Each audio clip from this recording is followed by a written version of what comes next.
இந்த டயர்ட்னஸும் போர்டமும் silent கில்லர்ஸுங்கய்யா. Medical ஃபீல்டில் சொல்லுவாங்க பிபி இஸ் a சைலண்ட் கில்லர்னு. அதே மாதிரிங்க டயர்ட்னஸும் போர்டமும் silent killer of consciousness.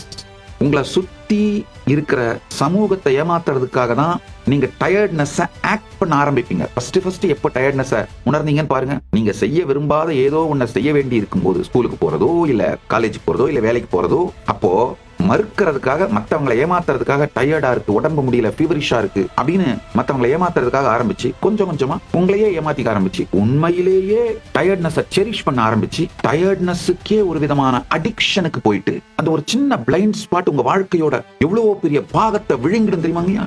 Tiredness போர்டத்துல விழுந்த உடனே தான் சரசரசரன் சறுக்கி எதிலெல்லாம் சிக்கக்கூடாதோ அதிலெல்லாம் சிக்கி முடிந்திருப்பார். அதுக்கப்புறம் அது இடியாப்ப சிக்கல் இல்ல, இடிக்கிறாப்ப சிக்கல். இதுதான் சரியான வார்த்தை. இடிபோல் இடிக்கும் இடியாப்ப சிக்கல். இந்த ஒரே ஒரு சத்தியத்தை புரிஞ்சுக்கணும். காலம் ரயில் அப்படின்னா அதுல உட்கார்ந்துட்டு போற பேசஞ்சர் நீங்க இல்ல, காலம் போற ட்ராக் நீங்க. காலங்கிற திரைப்படம் ஓடுகின்ற திரை நீங்கள். திரைப்படத்திலே மயங்கி அது நிஜம்னு அதுல போய் லைக்காதீர்கள்.